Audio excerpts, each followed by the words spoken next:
যে ব্যক্তি প্রত্যেক শুক্রবারে জুম্মার দিন সূরা কাহাফ একবার পড়বে, আল্লাহ তাআলা তাকে 3টা ফজিলত মর্যাদা দান করবে।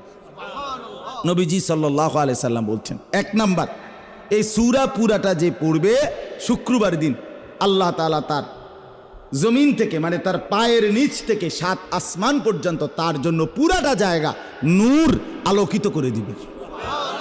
2 নাম্বার, পরবর্তী শুক্রবার পর্যন্ত 8 দিন সে যাবতীয় ফিতনা, যাবতীয় মুসিবত থেকে নিরাপদ থাকবে। 3 নাম্বার, পরবর্তী 8 দিন যদি দাজ্জালও বের হয়, আল্লাহ